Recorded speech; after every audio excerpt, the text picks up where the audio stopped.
Hello and welcome to MUFON Midwest. I'm your host, Margie Kay, and tonight we have a really good show for you. We're going to be talking with Thiago Luiz Ticchetti.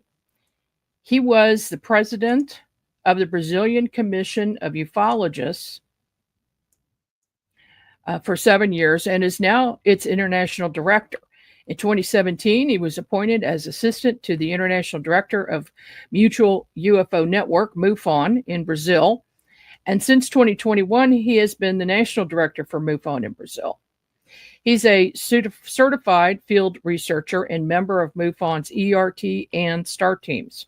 In 2024, he became a member of the Scientific Coalition for UAP Studies, and is the author of more than 100 articles for multiple magazines.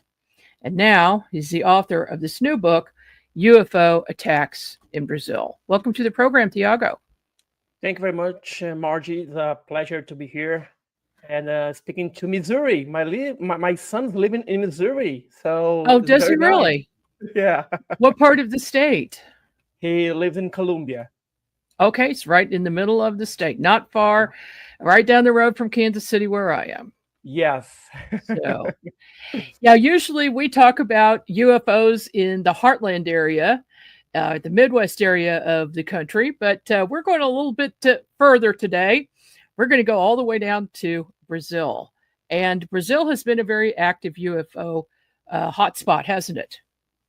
Yeah, Brazil has Brazil the size of a continent, you know that. And we have all types of UFO phenomena. Unless, but cattle mutilation. We had some chupacabra cases. We had the abduction, UFO crashes, everything. So Brazil, we say is a hot spot for UFO.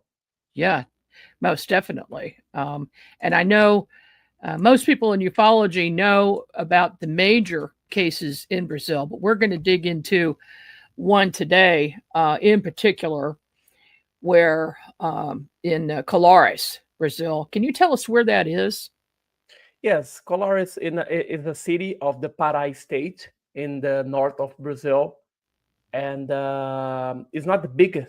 It's not the big city in Pará state, but what happened there in 1977, not only in Colares, but also in Bahia do Sol, Sanbei, and Belém is the capital of Pará, and Barcarena city, and a lot of cities in Pará state, was that people were being attacked by aircrafts and lights from the sky. So that when that happened, the mayors of several cities asked to Brazilian Air Force to investigate it, and they did. And they they created a investigation operation called Operação Prato, like a plate operation. So they investigate, they took photos and films and collect a lot of testimonies of more than 2,000 people that have been attacked by these lights. That's what's amazing to me, is that in South America, some of these UFOs actually harm people. In the U.S., we don't see so much of that. Why do you think that is? I don't know, because the UFO phenomenon is worldwide. But in specific places, you can see, for example, the crop cycles, the mainly operations of the crop cycles are in England. We have some in Brazil. But for example, the cattle mutilation happened in Argentina and the United States. But this type of contact, this violent contact between human beings and UFOs or aliens, happened in Brazil, and we have some cases also in Venezuela. So I cannot say why this happened, but it's very curious about this thing. Are most of your sightings in rural areas or cities? All the rural areas, of course, mainly because people they don't get well, they get access to iPhones and iPad, everything. But in the past, they don't have access for this. They don't have technology for this. So they spend the night walking because they don't have cars, and in a inner of Brazil. I mean, inner of Brazil. Uh-huh. And they use it to watch more the skies. Here in the big cities, we don't watch the skies. And then when we do, we have the artificial lights from the light poles and the houses and the buildings. So Mhm. not a clear sky watching if you live in a city. That's true. Well, yeah, we have the same issues here in the States, and it's much easier to see UFOs when you're out in the country too, rural areas where you don't have so much light pollution. So that's certainly understandable. The so in 1977, the quiet island of Colares, Brazil, became the epicenter of one of the most remarkable UFO investigations in history. Take us through that in as much detail as you can in our short period of time, please.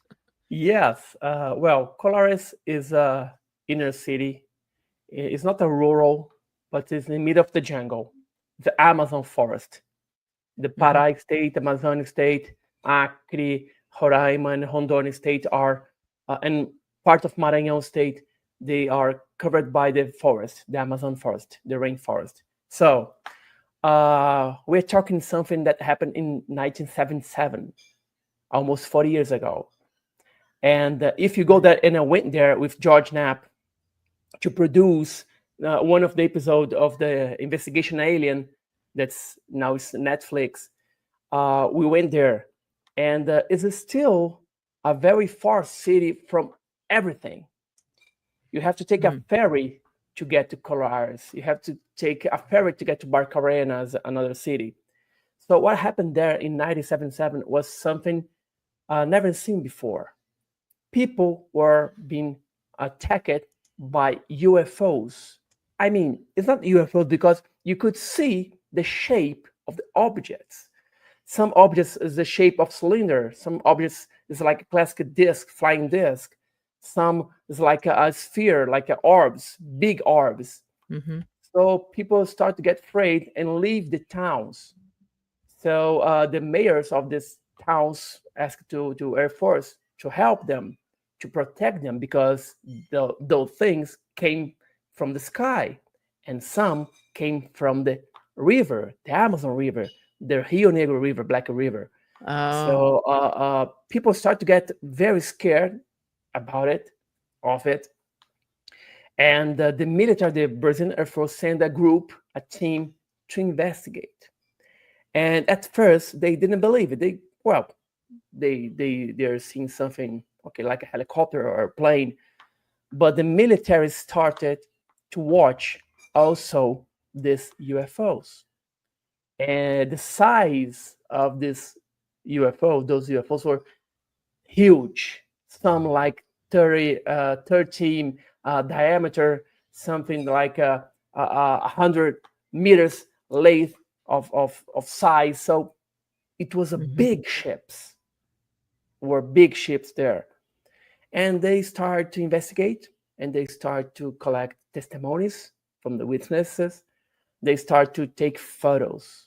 They took more than 400 photos, and the military also make more than 20 hours of movie. They film it, the UFOs.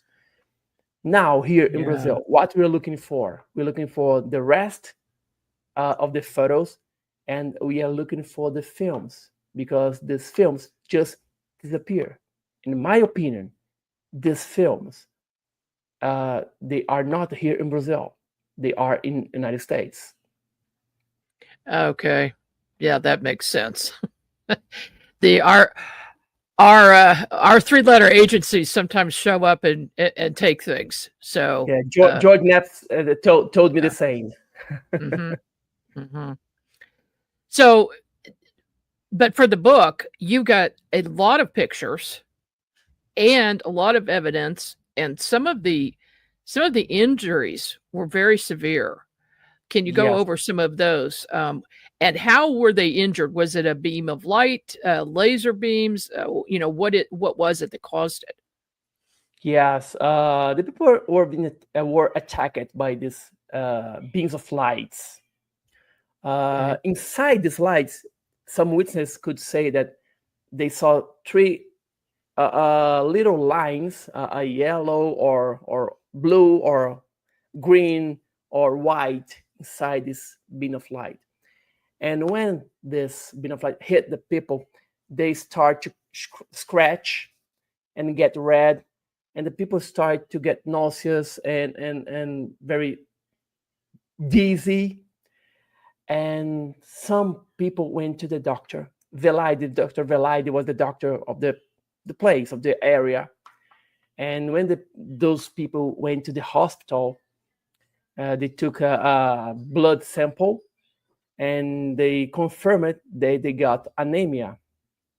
So, for some reason, this beam of light sucked the blood and the iron from the blood. That's why here in Brazil, this phenomenon was called chupa-chupa. It's like suck. Mm-hmm. And as far as we know, at least one person died because of this attack. But while I was there filming the series, the Netflix series, I started to research, do my field investigation, as I learned at MUFON. So I started to talk to people, and I got one person, Mr. Francisco. He was like 70 years old. And I asked him if he was there at Colares while this whole thing happened, and said, yeah. And I saw, in front of me, I saw a lady was hit by a laser beam that came from a UFO. It was in front of me. I saw it. And after, yes, and after this beam of light left the lady, it's like a serpentine and leaving blood in the ground until the beam or the line of something, or the rope, something like this, just came back to the UFO, and the UFO disappeared. So that is one of the most bizarre things. Was real. Yes, it was real, Margie. Yeah. So, I mean, that indicates that beam of light took blood from the lady. Yeah. And took the blood out. So what were they after? Were they after the iron? And then you've got to wonder why.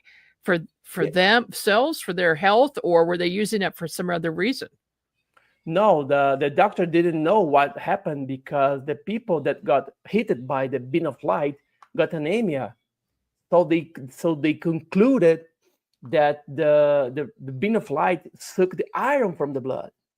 And in that region, we have the malaria and yellow fever.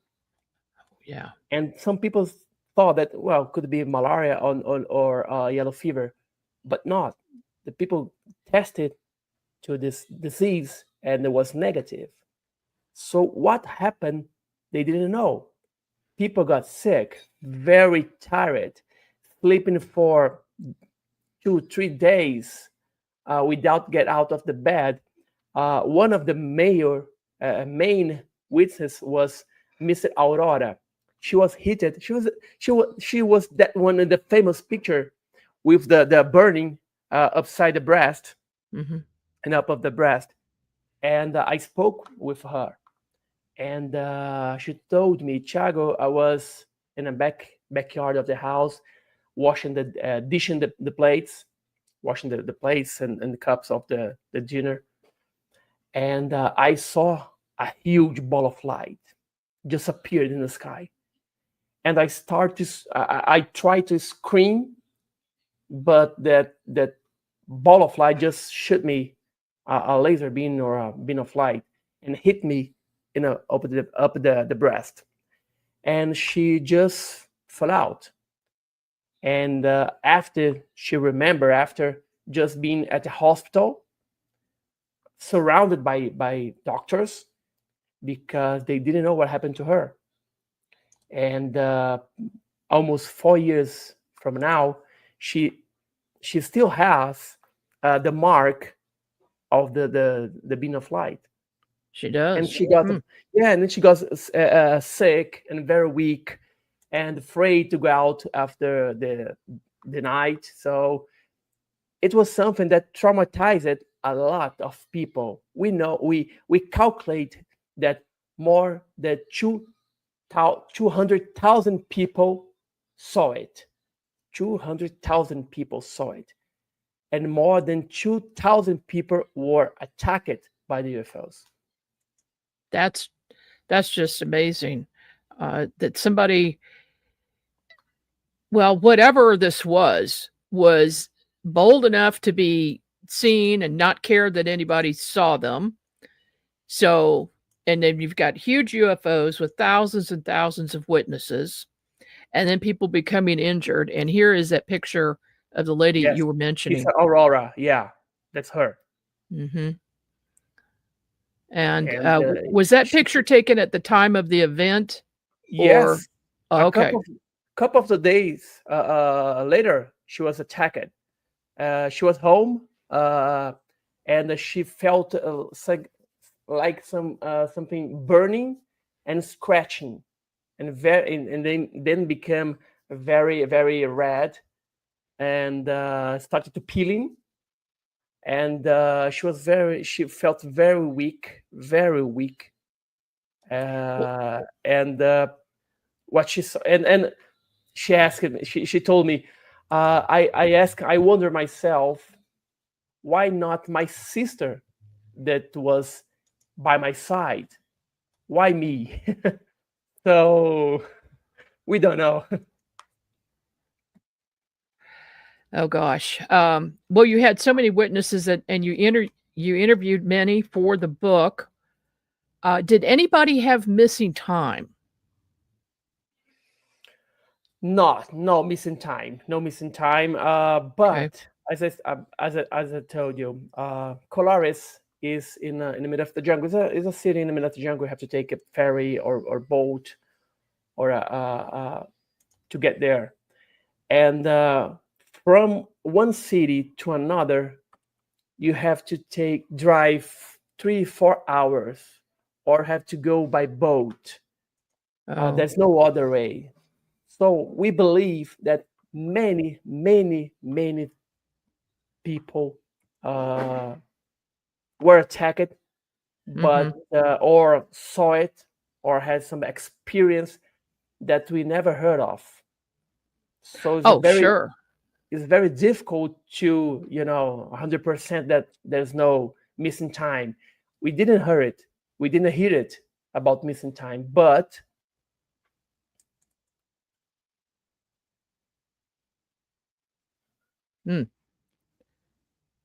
You there?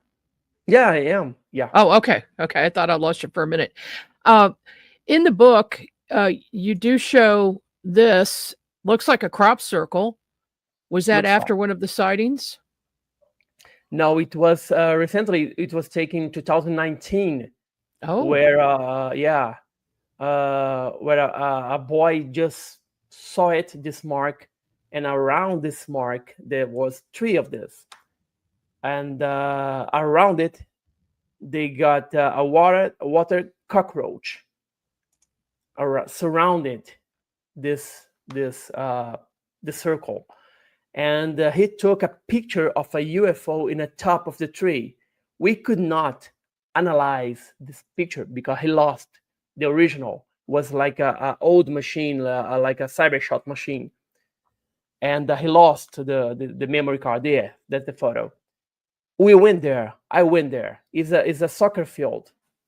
I went there where the UFO was appeared, and I went there to see if I could find some kind of tree that remember this shape.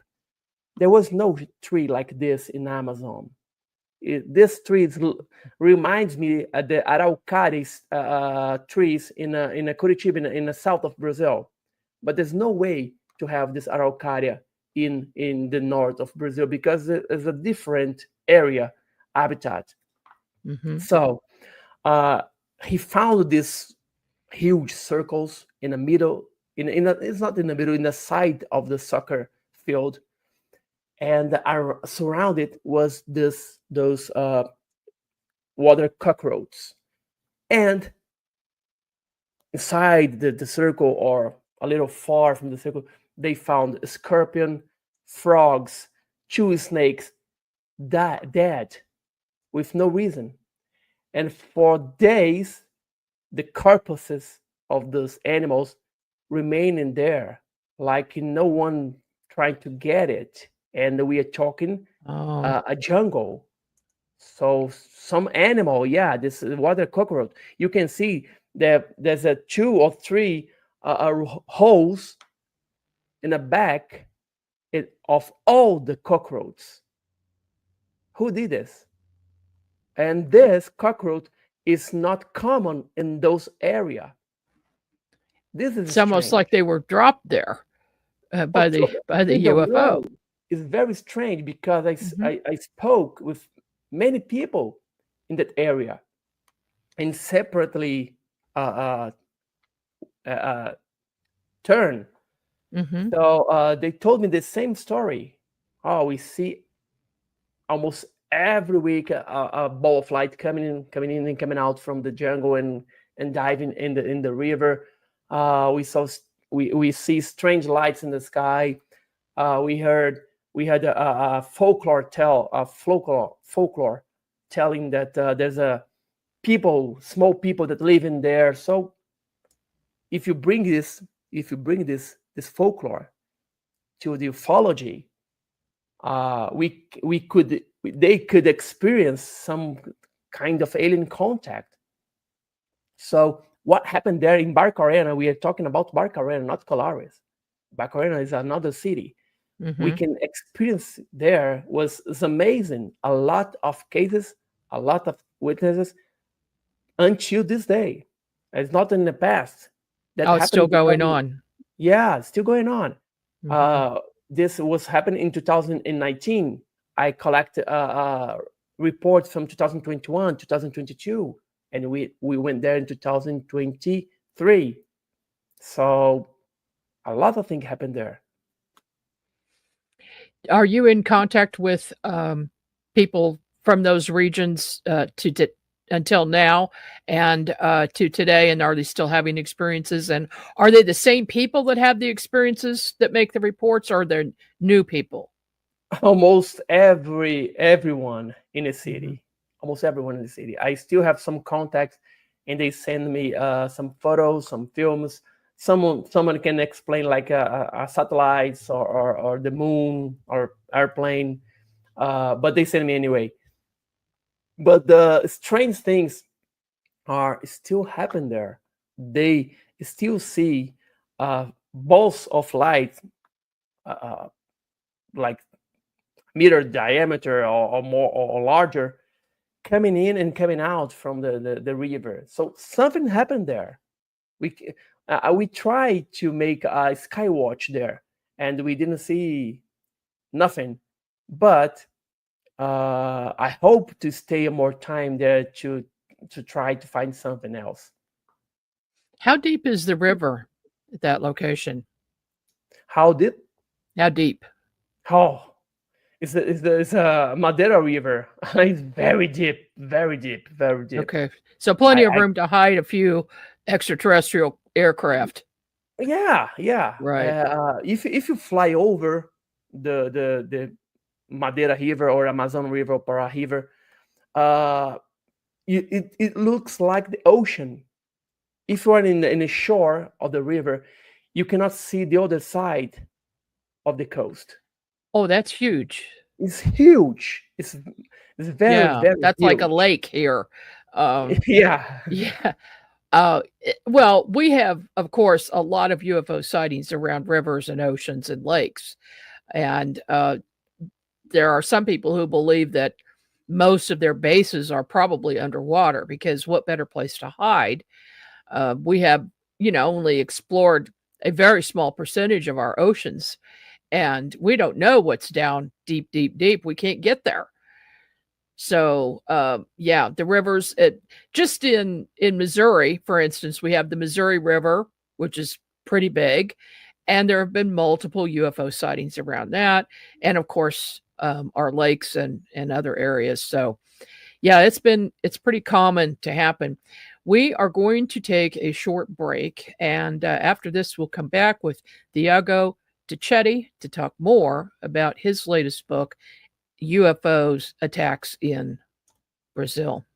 We'll be back right after this. The UNX Network presents a health and wellness spiritually based brand of hemp-derived CBD products made by Hopewell Farm in Harrogate, Tennessee. We apply our Cathara energy work with all of our plants and products. Our products made in small batches with only 2 ingredients of pure hemp, full spectrum crude oil, and coconut-derived MCT oil. Third-party lab tested for potency and legal THC levels with 6 strengths of 1 ounce oil to choose from. Know what you're buying and get what you pay for from Hopewell Farm. Applied directly to a specific area, Hopewell Farm topical salve in 1 ounce and ½ ounce sizes made with pure hemp crude oil, comfrey extract, and all natural ingredients. Find the Hopewell Farm link and coupon code on the UNX Network website at unxnetwork.com. That's unxnetwork.com. If you're into conspiracies, disinformation, and cover-ups, XCon Virtual 2025 is for you. Attend this virtual conference September 27th and 28th to hear Dr. Gregory Rogers, Laura Eisenhower, Ella LeBain, Michelle Marie Angel, Tyler Kiwala, Cheryl Abagast, Ron James, Aisha Patel, and the legend Margie Kay will deep dive into chemtrails, smart meters, UFO cover-ups, and the secret space program, the frequency conspiracy, and much more. Just $49 for both days. Register now at unxnetwork.com, and U.S. residents will grab a free poster and sticker by mail. That's unxnetwork.com. And we're back. I'm Margie Kay, and this is MUFON Midwest. We're speaking with Thiago Luiz Ticchetti this evening about UFO attacks in Brazil. And before I forget about it, I'm going to pop the graphic up of the book, and that was just released on the 22nd, yesterday. Yeah. At Amazon, available at Amazon. So go check this out. It is a large book with a lot of graphics and pictures and very, very detailed descriptions. And you did a deep dive into this. This is one of the most thorough investigations I've seen, Thiago. So good job on that. Thank you. And you're also a good writer, which makes it easy for a publisher. So thank you for that. Getting back to the UFO attacks, what kind of shapes were the craft that we're seeing? Were they all similar, or were they different, or have they been different? Because we're talking about 1977 through today, right? Well, they are different from each other back in 1977, but similar what we have in today. We have Tic Tacs, not Tic Tac, but the cylinder UFO shape. We had the classic disc shape. We had a triangle. We had the orbs. We had everything. So we're talking something that happened almost 4 years ago. So we have all this type of shape that was seen and collected by the Brazilian Air Force. You can see the star shape, a fire shape, a triangle, oval shape, a light, a cylinder, disc shape, at least 8 or 9 types of UFOs. So what was there? And some people say, well, it was a social experiment, a social experiment in the north of Brazil, where more than 200,000 people saw it. 2,000 people were attacked. And some people say, well, it was a secret aircraft. Whoa, secret aircraft that can dive in a river and then comes out from the river and start flight. Where are the technology from 40 years ago now? Mhm. We don't have this kind of aircraft now. No, and why would well, okay, so my first thought was, why would the human beings want to attack other human beings? But you know, we know we have a history of that in government Yeah. and military, where they'll do testing on people, they'll do drug testing, or weapons testing. I wonder if is there any sort of indication that might be a possibility with where a laser beam hits someone and sucks their blood out and takes their iron? Well, we don't have any clue about it. We can think about genetics. We can talk about DNA. We can think about anything. But what happened in Colares, in the north of Brazil, in Pará, in Maranhão state, what happened there from September to November, December of 1977, and then from January to March or April of 1978, but very, very few, not so many cases, was never seen in other part of the world. It was an attack, literally an attack, and we cannot figure out why this attack happened. And some say, well, but these people, they live in an inner country, so they don't have knowledge. I can agree with that. Okay, I agree with that. But the other witnesses were pilots, military person, deputies, congressmen, priests, journalists.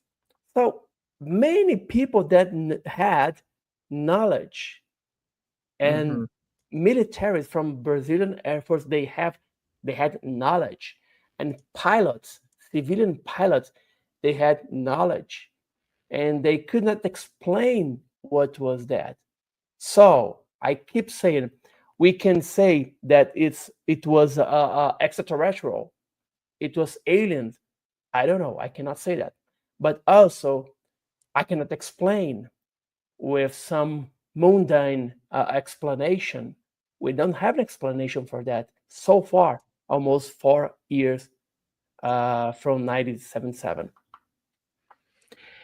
That's just amazing compared to the investigations that I've done and that others have done in the U.S. It's extremely rare to have a UFO attack someone, injure someone.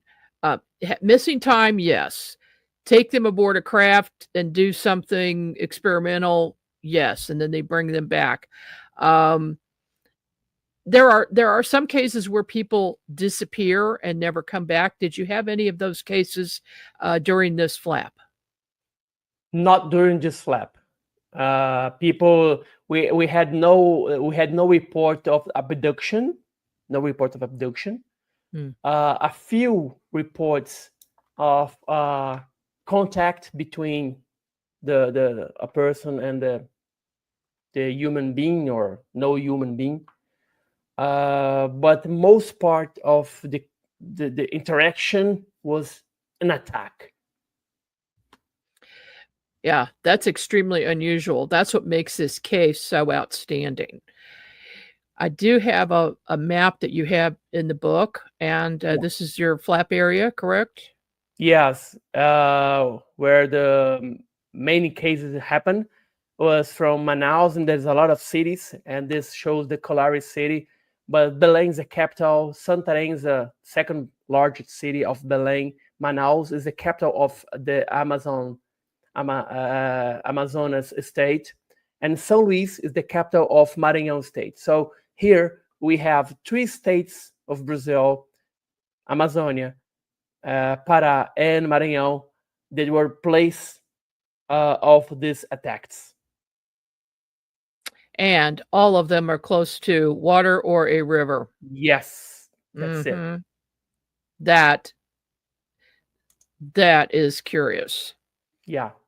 Has And anyone and almost all the reports, they say that the UFO just or appear in the sky and dive in ocean, or arise from the ocean, go to the sky. Okay. So water is a major factor here. Yeah. Have you had any dive teams come in and do investigations? No, that we know.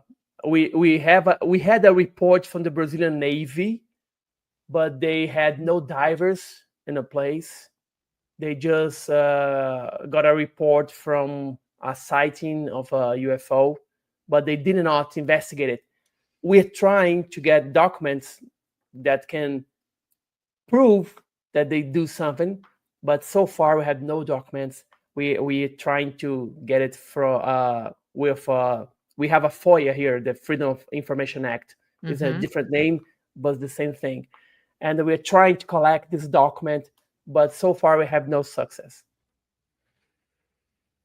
So you don't have any military documentation of any sightings that they had? Navy, no, not Navy, Right. but we have more than 4,000 pages of the Brazilian Air Force of documents, real documents, original documents, and classified documents. And those were investigations that they did of civilians? Yes, they investigate with civilians and they make their own investigation. They camp and made some camping in different areas to skywatch and trying to see these UFOs. And many times they saw it, and many times they recorded the sound of the UFO. They record some.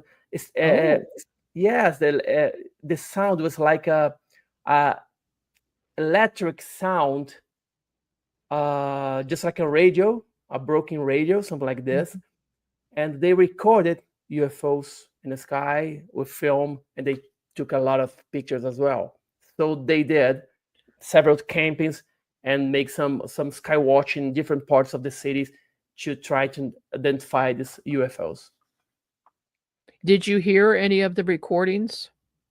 Yeah, I did. It's like a electromagnetic sound, like electricity sound. You cannot understand it, but it was recorded in in Colares. We have the beach of Omaitá Beach in Colares. It's not in the middle of the lake of the river, of course, but a little far from the shore. There's an island, a small island, with a lighthouse, and the military went there and make a camping to sky watch, and they brought like something to record it. And when the UFO just came in and came out, they started to record it, and they recorded the sound of electricity or a broken radio, and they could not identify it or they could not identify what that sound means. So it's still a mystery. Yeah, there are some programs now that you could put sounds into, and it will identify it within a few seconds, probably using AI, if it can. Yeah, If it can. but now we don't have this audio anymore. We heard it in a Oh no! in a Brazilian Air Force base, and But you don't have it. They miss it. Oh Or darn! miss it. They miss it. Right. Okay. Let's talk about this recreation here. Can you tell us about this case?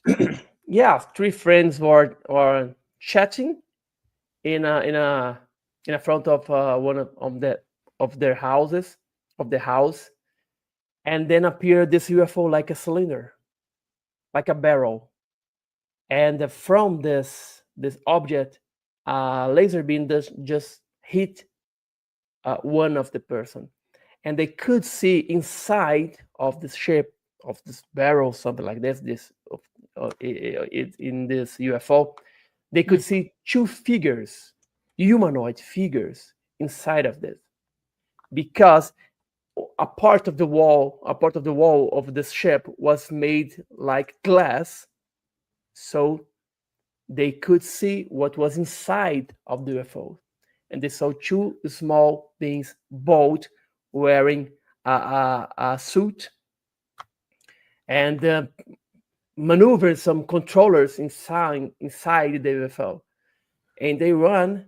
One of them was hit by this laser beam, and they got sick as well, very dizzy, very, very weak during 5-6 days. And this is a representation of what happened there in the middle of the night. From nowhere, a UFO just appeared and attacked them. And that description of what a UFO looks like, especially with being able to see through it in the cylindrical shape, that is bizarre. I've never heard of one like that. Yeah, because when we talk about cylinder, like a horizontal cylinder, right? And this one is upside, so vertical. It's vertical. So there's no wings, there's no engine, there's nothing. Just a barrel flying, a cylinder flying. That's just crazy. This is so bizarre. Okay, I've got another. I assume this is a recreation. It is. It is. Is in a report of the UFO just coming out from the river. You can see is like this classic disc shape, and was huge, almost 25-30 meters length. So it was what they saw back that time.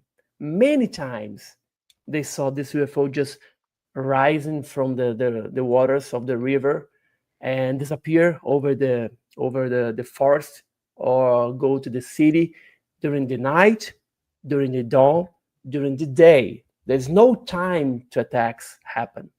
There's no time.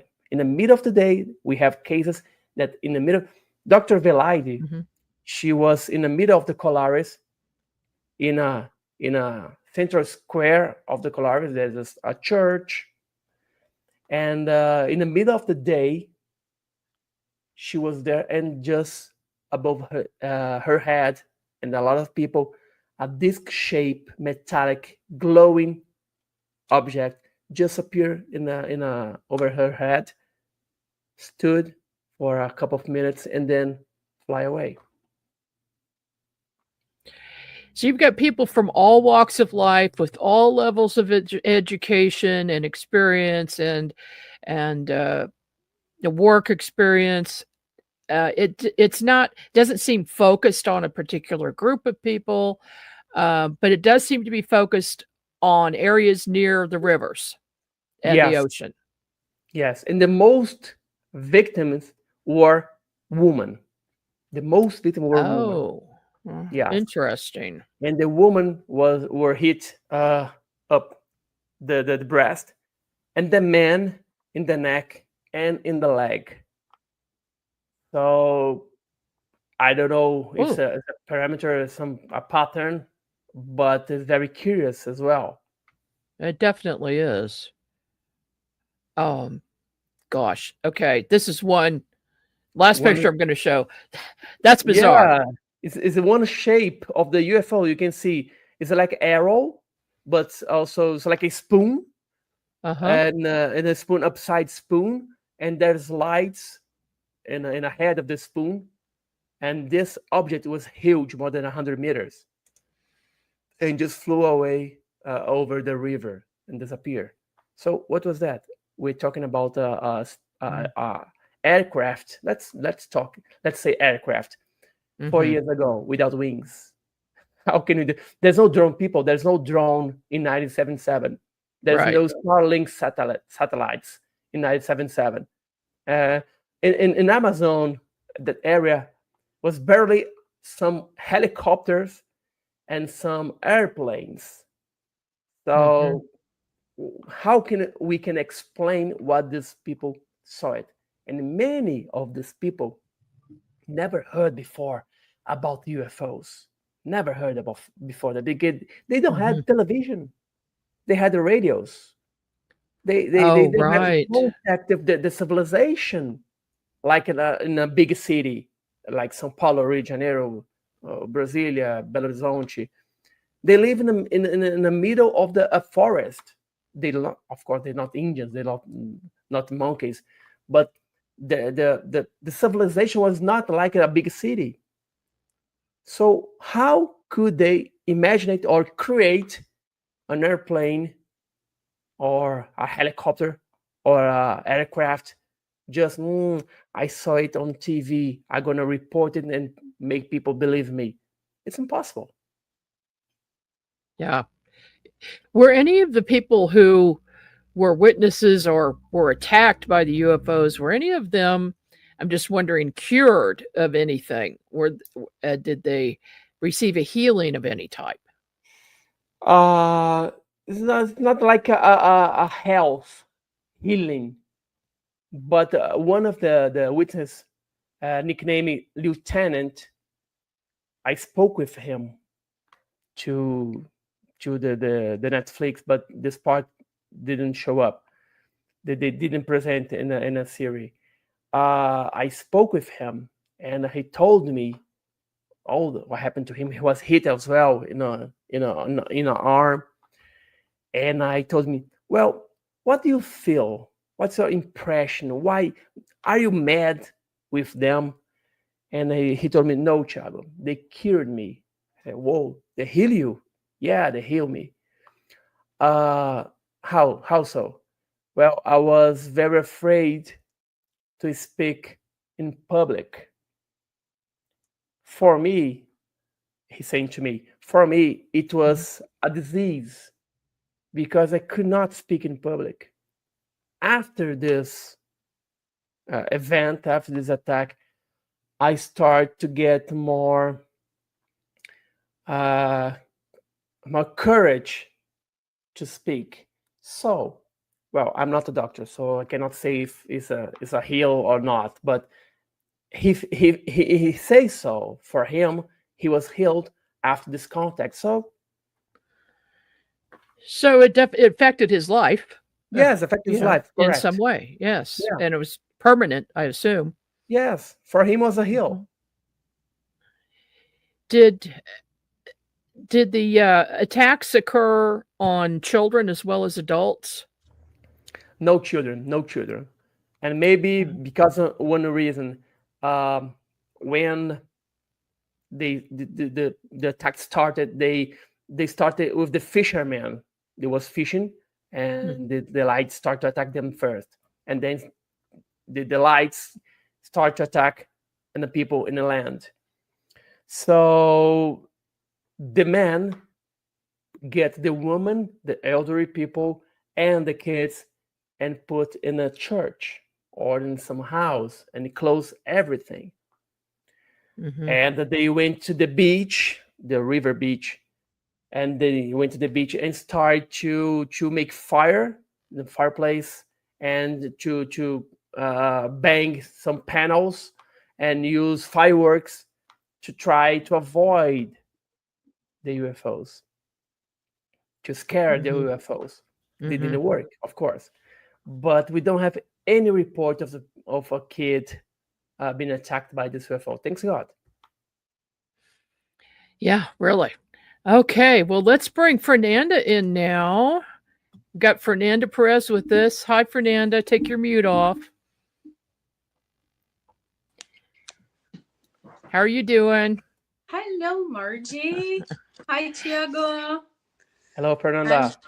I'm good. I was watching you guys, and Operation Saucer, it's a very interesting case.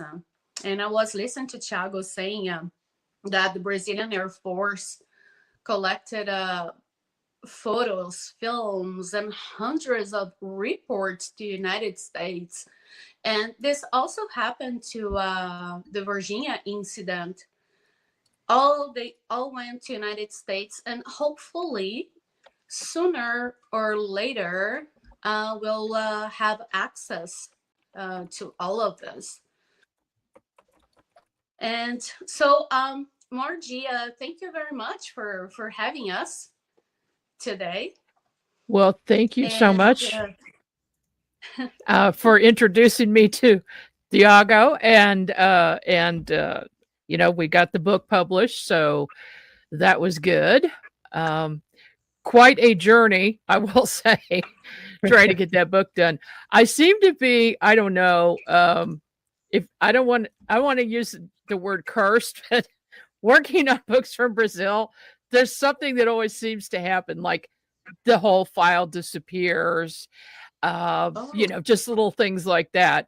And it seems to happen when I'm working on a big case. If it's a book about something where there's a lot of evidence, somebody doesn't want that information out there. But hey, we got it done. It's out and it's available to the public now. So thank you so much for your help on that, Fernando. 400 pages with new information that people, I'm sure they're gonna like it.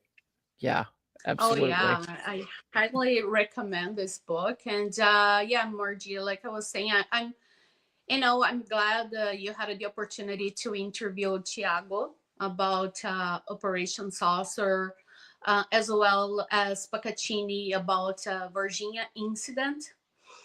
And I am also glad I had the chance to work side by side with you on these two ufological cases. You know, Operation Saucer, together with the incident in Virginia, remains one of the most compelling UFO cases of all time. So thank you very much. And I look forward to keep working with you, and see you next time. Okay, me too. Thank you so much for your help, Fernanda. I appreciate it. And Thiago, thank you for being on the program. And we will be meeting again soon on another show. So thank you so much. And hang with me. Don't go away yet. Okay, and that is it for this edition of MUFON Midwest. And I'll see you here again next week.